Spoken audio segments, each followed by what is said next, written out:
When I was around 7 or 8 years old, I was digging in the garden when I discovered a piece of patterned ceramic. As a child, I thought it was really cool and possibly an ancient relic, so I showed it to my entire family and put it in the box at the bottom of my wardrobe. When bedtime came that night, my father came in to tell me a story about a little girl who found an ancient relic in her garden. He did this for no other reason than to wind me up. The story was about how Hades had returned across the river Styx to retrieve the relic, and he kept tapping in her window until the little girl opened her eyes and Hades was there, requesting it back.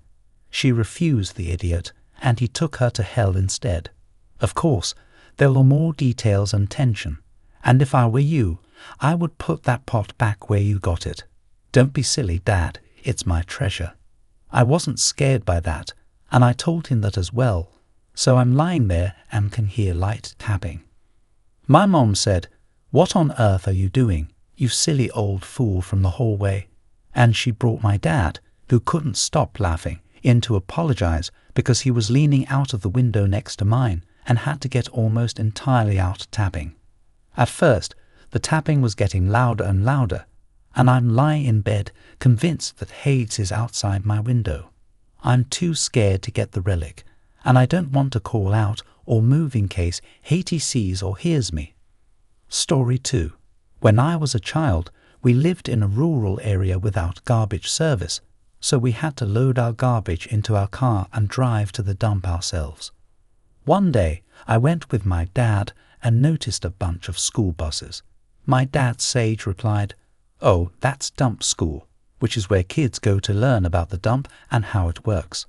I don't know why, but to my young brain, this sounded awesome, and I wanted to go to dump school in the worst way. I bugged my dad about it.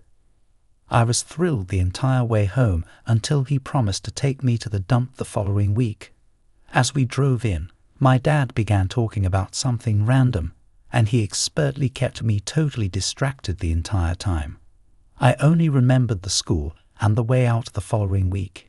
He promised that every week we went was like this, who would promise to drop me off and always distracted me. I never questioned the existence of dump school because, after all, why else would all those buses be there? And my entire family was in on it, constantly gushing about how great it was. Eventually, about 2 years later, my dad decided it was time to inform me that dump school doesn't exist. I'm coming in a little late, so this will probably be forgotten, but here it is. When I was around 3 or 4 years old, I developed a terrible habit of not falling asleep at night unless my mother was in the room. Poor mother spent countless nights sitting in a chair in my room until I fell asleep for the first few weeks. If I ever woke up in the middle of the night and noticed she wasn't there, apparently I would go into her room and bother her until she returned to my room. I was devastated to learn that this amazing place wasn't real and that my dad lied to me for fun. I guess I just grew out of it after the first few months of doing this. One day, when I was around 10, I was cleaning out my closet when this scarecrow fell out of the back of it, dressed in my mother's clothes. It seems that my mom waited for me to fall asleep, planted this scarecrow in her chair, and went to bed. She did this every night for years, and my simple-minded child self never suspected a thing.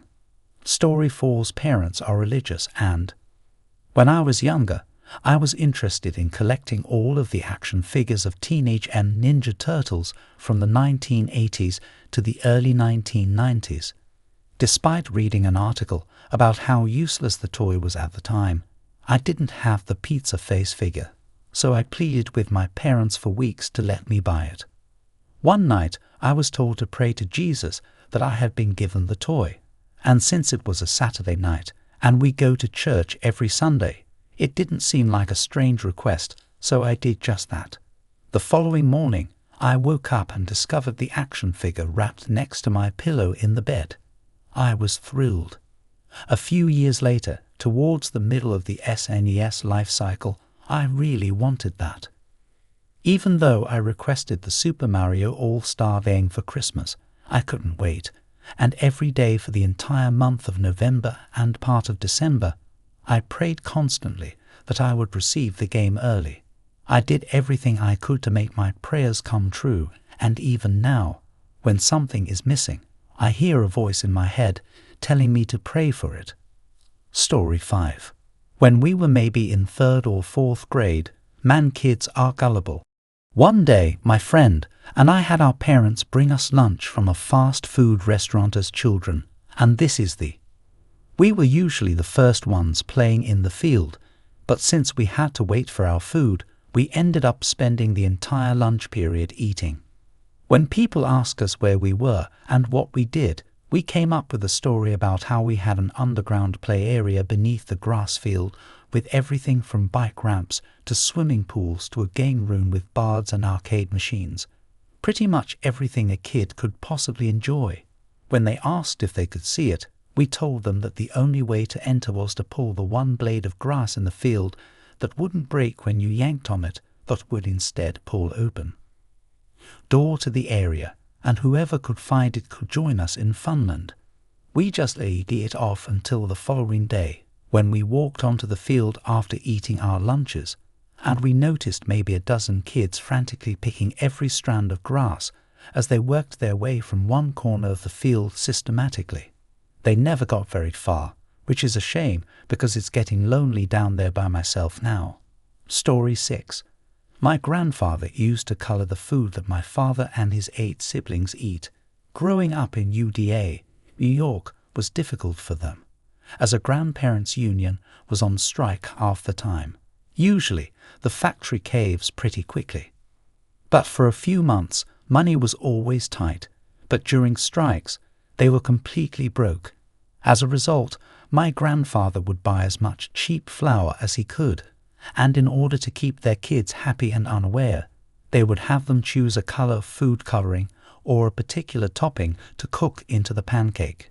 While preparing the pancakes, he would say, "Mom and Pop have been doing real well at the factory this month. They gave us some extra time with you guys this week. They want to go to the park today." My dad, being the oldest at 11, figured it out but never said. Story 7. When I was a child, my mother would sometimes make mac and cheese. I thought I was a talented little chef and wanted to help with everything, but in reality, I was just getting in the way. She would give me the cheese packet, not the powdery kind, which is gross, but it was delicious cheese goo, and tell me it needed to be mixed. I would sit on a stool in the kitchen for about 10 minutes, poking at this little bag of cheese to mix it up. I did this last summer when I was making it for myself. My mother saw me when she came through the kitchen and burst out laughing. Bit of a __. When she described her laughter, you think I would have realized it wasn't in the directions in Story 8. The parents told me that there were tree turtles, which are basically the flying red turtles from the Mario game. We were young, and our dad was an arborist, so we thought it was true. They used to scare us when we went on hikes or in the forest, saying, "Oh look, one is hatched over there." One day, my little brother ran out of the woods, screaming and crying because he thought he heard one coming. The turtles were supposedly aggressive and would bite you. Her dad had a large scar on his arm from an accident. When I was around 14 or 15 years old, one of those things that your brain randomly pulls from years and years ago, "Hey, wait a sec, there's no such thing as tree turtles," just suddenly came to me one day. My parents were the reigning champions of making up stories for us to believe. They would tell us it was from a tree turtle attack while working. The messed up part of all this is that eventually they decided they should stop playing with us like this because my brother was getting so scared, and they never told us. I've been advised for years that if I don't go to bed at 900 p.m., my 29-year-old sister won't stay up past midnight, so I have to stay up to organize the gifts on Christmas Eve. My mother told me that the dirtier the house, the more likely it was to be robbed, so unless I wanted all my belongings taken by a bad guy, I would clean my room. My father also persuaded my sister and me that the grass on the lawn was lethal if it reached a certain length, but if it grew strong enough, it would be able to pull its prey to the ground and eat it. That's why the mower blades were made of metal. He used this to persuade us to help him mow it. Story 10. When I was a little child and needed my tonsils removed, I was given an anesthetic that was supposed to be bubblegum. I took one whiff and refused to keep the mask on. The anesthesiologist was very patient, telling me I would get ice cream afterwards. He put the mask on my stuffed cat and said, "Look, she likes it." She gave him a withering look, and he pointed out that it was only a stuffed animal and couldn't actually smell it. The poor guy simply sighed and said, "I'll make a deal." When I was growing up, my siblings and I were picky eaters, and my parents had a challenging time getting us to eat things. In reality, if we hadn't tried something before, we really just picked up on how much they wanted us to try it and assumed it tasted like crap. You were usually right, so come Thanksgiving, my parents decided to act like everything they made was the best and give no clue if it would be icky or not. With you, if you keep the mask on for 10 seconds and you still don't like it, you don't have to wear it. We'll get you something else. Convinced everyone that the cranberry sauce was dessert and that we could only put it on our plate if we finished everything else. Since every kid wanted dessert, we followed instructions and then ate the cranberry sauce like it was summertime ice cream. I didn't realize that most people don't think of cranberry sauce as dessert until I was a teenager at my boyfriend's Thanksgiving, but I still adore it today. Thanks to Mom and Dad. Story 12. A year after Christmas, my mother made collard greens, and I was around 5 or 6 years old and already pretty much refused to eat them. When I finally asked what it was, Dad said, "You know about all of Santa's elves?" "Yes, well, their little green shoes are made of leaves. Every year after Christmas, they get new ones. They make this out of the old ones." Yeah, there was no way I was eating that. I reminded Dad of the story I told him when I was in college.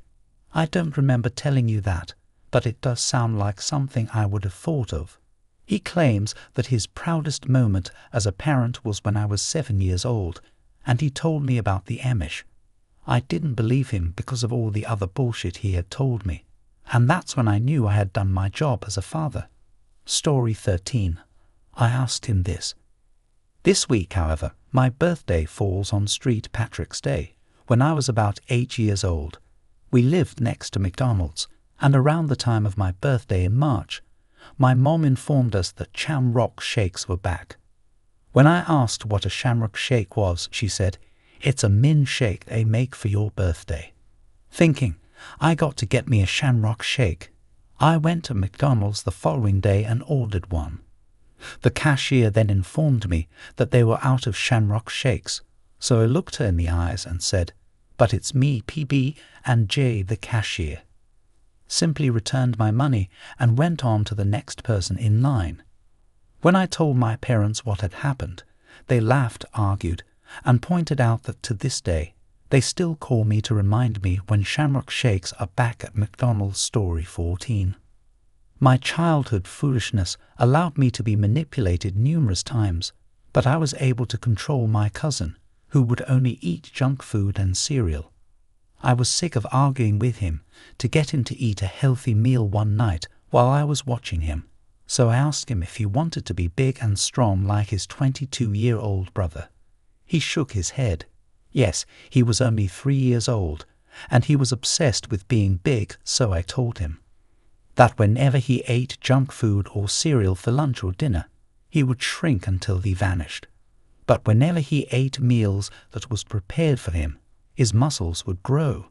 He hasn't asked for cookies and cereal for dinner in 3 years since that night. Story 15. When I was a child, my mother told me that if I didn't wash my hands thoroughly before bed, the cuckoo would smell all the food I had eaten that day and come in at night to eat my hands off. One night I had had enough of the excessive scrubbing, so I declared that I thought she was lying, and that there was no such thing as a cuckoo. You'll be sorry. She then sent me to bed with my ice cream doll, turned off the lights, and let me sleep feeling victorious.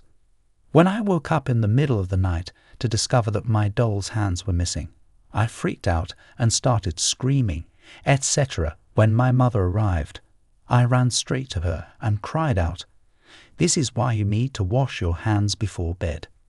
He made your doll for you, but next time you might not be so lucky."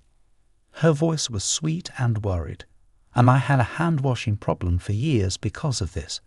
The hotter the water, the harder the scrub, the safer the story. 16, when I was a stubborn 6-year-old, my parents went out and bought a dozen different brands of cereal in an attempt to find something I would like. The most recent item they brought home was cornflakes, which I told them I didn't want. In their frustration, they tried to make them more appealing to me by replacing the milk and cereal with apple juice, but I refused to eat it, so they dyed the apple juice green.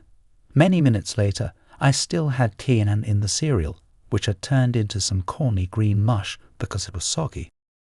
The parents then staged a conversation about how the cereal wasn't green enough and how they would need to grind up more of their money to make it greener.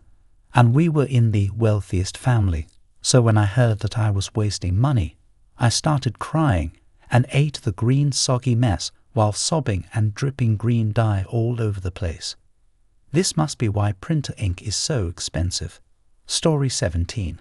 My father told us as kids that fizzy were little pets, but he never explained what they looked like, what they did, or what made them so special other than being awesome. He told us that he had bought us some and that they would arrive in the mail. We waited for months for these magical fizzy, which we would pretend were McDonald's Happy Meal toys. The parents ran a screen printing business out of their house, so they had an order for PL t-shirts to be shipped UPS to our house every week or so. Every time the UPS guy pulled up, we were excited because we had a false hope that the fabled fizzy had arrived. However, one day they arrived. The father had just returned home, and in a small box he presented to us what he claimed to be fizzy. I was furious and questioned his ludicrous claim, and I reprimanded him for defrauding us. He said, "Wait, look, what moved? Was the glittery pom-pom actually alive?" I knew he was lying, but how could I be certain? When I was younger, my family owned a joyful little tank of 2 betta fish. There was a barrier between the 2 fish, otherwise they would have died. I watched that for hours, and every time I turned my head away, my father told me that it had just moved and I had missed it. We put them in little jars with leaves, twigs, and a little water, and after a week or so, I complained that the fizzy wasn't doing anything. We buried our fizzies in the backyard and learned a very good lesson about life.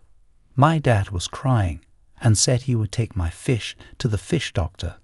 A week later, he took us there and instructed us to choose a fish that looked exactly like our older one, because the doctor had forgotten to write the owner's name on the tank. I repeated this several times, which tricked me until the summer of my sophomore year of high school. When my 2-year-old goldfish started swimming strangely, I told my dad to take him to the fish doctor. My dad used to own a computer repair business when I was about 4 years old. Convinced me that I was a robot that my father had built as a good little girl, and that whenever I was bad, it meant I was malfunctioning. He threatened to turn me off, and I believed him, especially when he casually mentioned in the following weeks that my CPU was acting up whenever I was bothering him. He eventually forgot about it, but I spent years believing I was a robot and was afraid he was going to turn me off. Finally, after years of mental anguish, I ran to my father and begged him to change me into a real girl because I didn't want to be a robot any longer. I will never forget the shocked, guilty look on his face when he realized what he put me through. I have hundreds of these little gems, some of my favorites, but every time I ended up in the hospital as a child, my mother will explain that whenever my father was in the field or undeployed, he would tell me the same thing. If you're hurting, press that little dimple under your nose. There's a nerve there that goes straight to your brain and shuts off the pain. The more pain, the more you press. I'm fairly certain this had only two effects. Impossible to talk when trying to push your top lip through your teeth until I ended up needing braces. One of my favorite things happened to my sister, not me. When she was a little girl, she had a habit of lifting her dress over her head, like many little girls do. Her father came up with the most clever way to stop her from doing that, telling her not to do it because people could get your belly button. If they untied it, your back would fall off. As far as I know, she never did it again. During her time on the Baton Squad, she would never wear an outfit that exposed her entire midriff out of fear that someone might get it. I hope you'll come up with something clever, brother. Story 21. I was born into a military family, and my mother is Filipina. My grandmother had basically lived with me all of my life, but I didn't know her as my grandmother. Instead, I knew her as Lola, which means grandmother in the Philippines' Tagalog national language. I didn't realize this, though, because I was living in Guam when I was 5 or 7 years old, and I remember talking to a CL friend about my La. I assumed that layers were semi-normal and that some people had them, while others had never accumulated any relationship. Fast forward to when I was around 9 years old. My mother told me in San Antonio that my Lola wanted me to stop calling her that in public. I was confused, and she said she wanted to be called Grandma. I was upset because I had no idea or ever questioned that Lola was my mother's mother throughout my entire life, and they just never told me that part of the reason was because my mom always seemed to be mean to her when they spoke on the phone. She passed away 2 years ago, and I still miss her. RP Lola Story 22. I have 2 first-day seat belt laws come into effect where I live, and the fine was more than $50. The seat belt, but I would have to pay the fine if we were caught. Your allowance is $1 per week, so you put the belt on really quickly. Fast forward to the present, when my sister-in-law had my kids in the backyard. The kids wanted to eat some Smarties that were scattered on the lawn, so she said no, let's bury them and plant a Smartie tree. Later in the summer, she sneaked around back and jammed a 2-foot tall plastic tree in the ground, attached to some of the plastic leaves with pipe cleaners or numerous boxes of Smarties, similar to the ones that were found in the Halloween candy. Needless to say, my 3- and 5-year-old had a fit.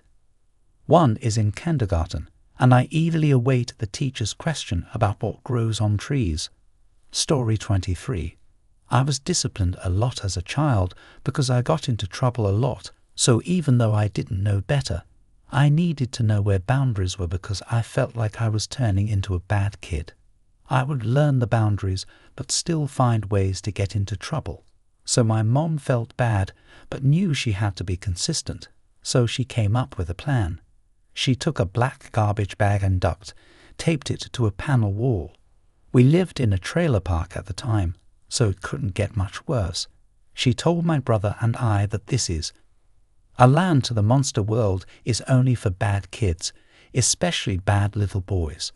If you're a bad boy, you'll fall right in. But if you're a really good boy, you won't fall through. I was dumbfounded when I woke up and saw this portal into another world, which must have been around 4 every day. I was terrified to touch it for fear of falling through. And one day I was clumsy around the house and fell backwards and landed on the bag.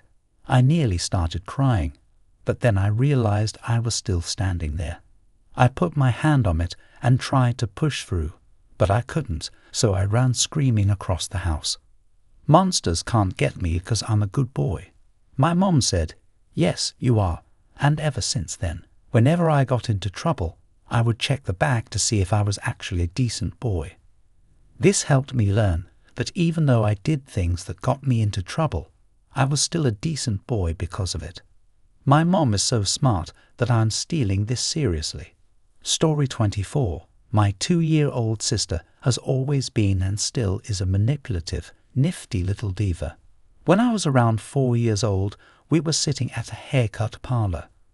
We were getting impatient and bored while waiting for my sister's appointment, so Mom pulled out her box of Tic Tacs and gave us each one.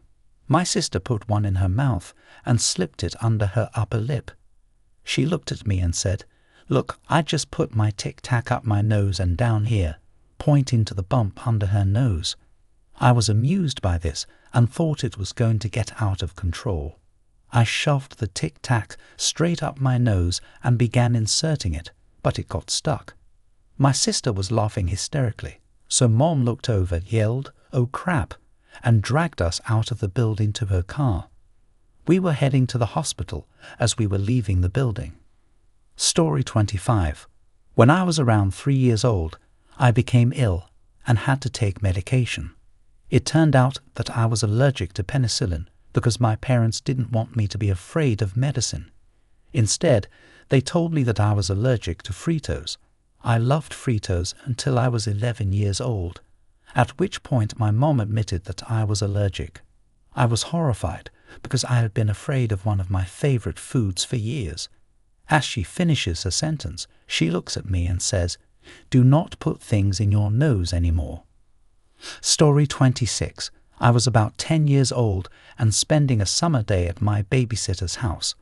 We used to play various board games and even SNES if I was being good. On this particular day, I spotted the game Risk and was immediately drawn in because the box was covered with amazing pictures of people raising bayonets and firing cannons. When I was younger, my mom would get upset with me for picking dandelions because they would stain my hands and legs. I would also bring them inside, which was really annoying to her. I told him I wanted to play that game, but I could tell right away that he didn't want to spend the next 6 hours playing a strategic war simulator with a 10-year-old. I didn't know that at the time, that when I insisted that I did, he went on to tell me that I really didn't because apparently the players take turns aiming cannons at each other's mouths and firing tiny cannonballs down each other's throats. His ruse worked, and I avoided that game until I was around 16. I was coerced into playing, silently sweating as some guys explained how to play, but when no one brought up the cannonball part, I assumed they were playing with me and were going to take. When they set up the game and there wasn't a cannonball inside, it became obvious to me how much of a tool I was. I still think about my babysitter every time I see the box art. Story 27. My dad worked in sales and traveled frequently, and my mom and I accompanied him whenever I wasn't in school. I loved staying in hotels because we would always find one with a pool. I remember one night when it was getting late and I was eager to stop for the night so I could swim. My dad told me to keep an eye out for hotel signs, so I did, and the first few I saw had the no vacancy sign lit up, stating that we didn't want to stay there because there was no vacancy. In order to continue searching, I asked my dad what he meant by no vacancy, and he explained that it meant the hotel didn't have a pool.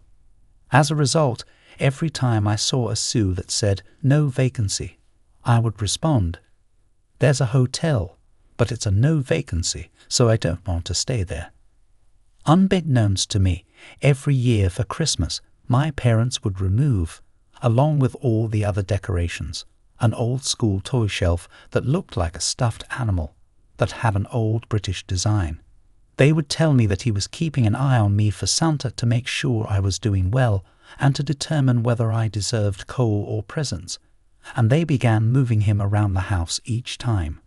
It took me until I was 14 years old to figure out that it was a toy, and only because it fell off its perch on the lamp, and I caught him in my hands before probably realizing what I had done. That takes some rather hefty explanations. The real head was what they told me about him. If you touch Santa's helper, all his magic is released and he becomes a toy, and Santa will be really mad because you ended one of his elves and you won't get any presents ever again. Christmas Story 29.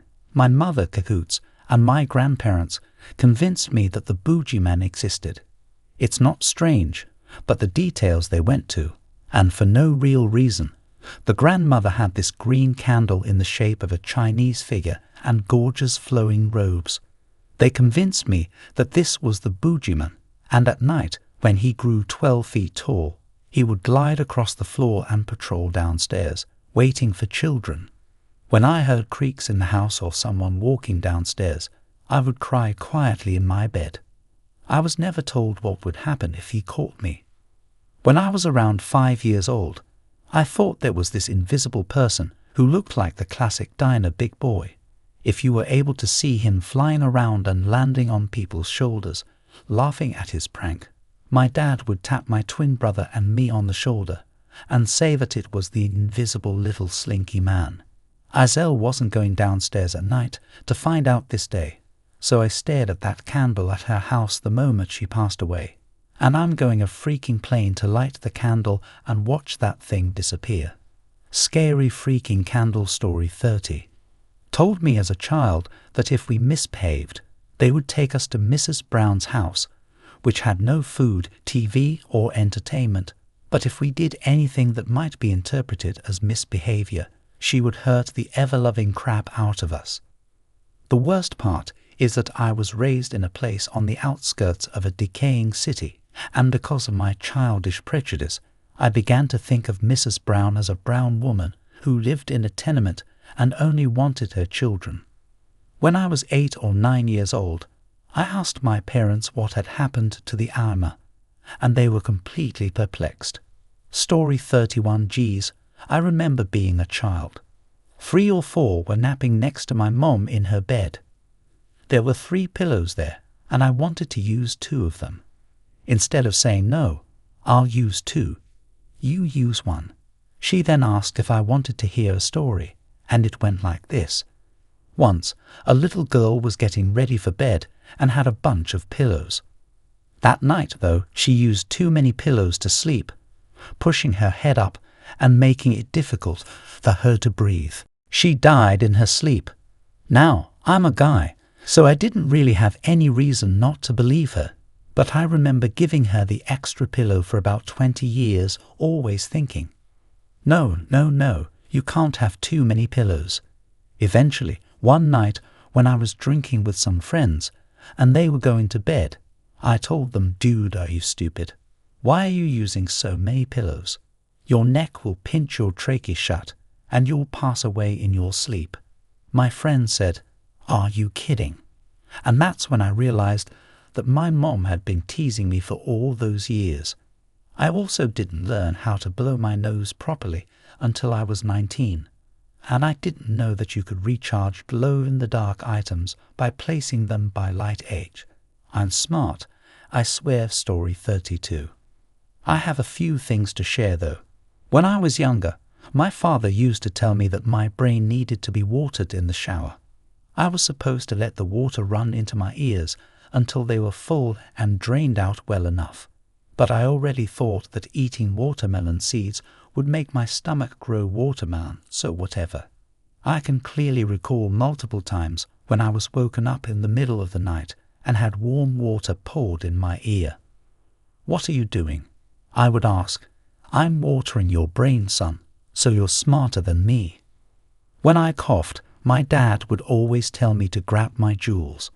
When I asked him why, he said that if I didn't, I would get cancer and they would be taken out.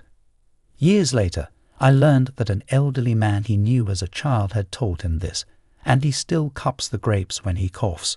Story 33. When I was a child, my uncle had a garden in upstate New York. At the start of the summer, I asked him if I could plant some watermelon seeds. He said yes, so I did, and a month later, there was a small vine with tiny pea-sized watermelons growing on it. I would come up on the weekends to check the growth, but nothing changed. Over the course of a few more weeks, one evening, after I was complaining about the lack of progress, he told me that watermelons are amazing because they can grow enormously overnight. I didn't think much of it, but the following day, when I was driving home from town, he told me to check on my watermelons, and lo and behold, there was a medicine ball-sized watermelon sitting where only a pea-sized one had been the day before. With such glee, I hurried over to pick it up, and when I rolled it over, I saw the price that had been written on it at the supermarket where it had been bought. The laughter that followed has been repeated for 35 years, and the story has been forgotten for years, but have a memory that will last forever. Story 34. I can't remember anything I actually believed aside from the fake headcams in a room to make sure we weren't. But my favorite thing my dad recently discovered is kind of adorable. My dad grew up during the height of the Cowboys and Indians era of TV and radio. His grandfather, who died in 2003, was always this pretty serious guy who loved his kids and knew how to parent.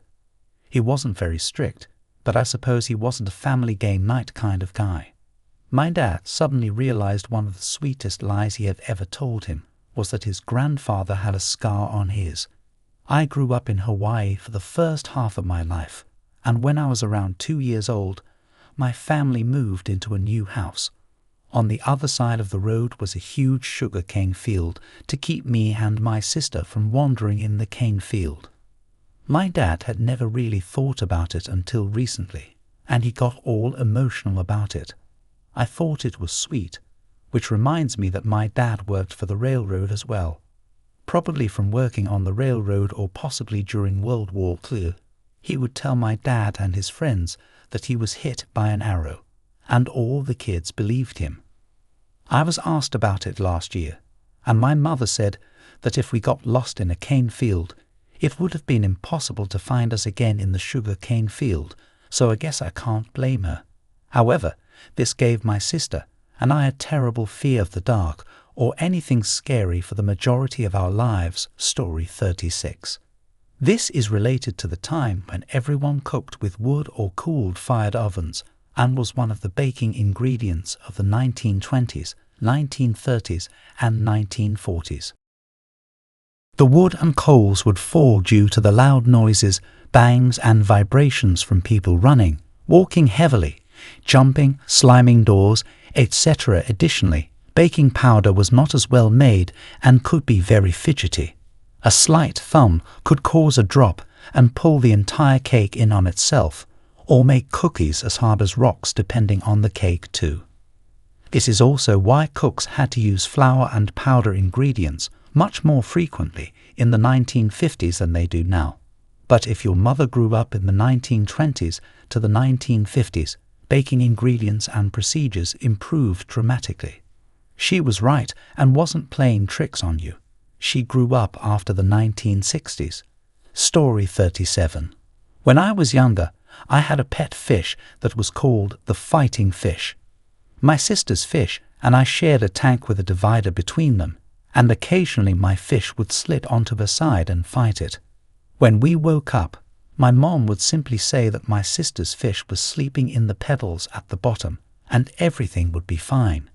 But one day, I suppose, my mom finally gave in and said that my sister's fish had died a week later and mine had also died. We then went to the pet store and purchased a new fish named Shiny. Yes, I am that original. It lived for about a month before dying, but a few weeks ago, I returned with a bowfish and a new bow. When I told my mother why I had chosen that particular fish, she started laughing and said she would replace it every time it died, and we wouldn't notice.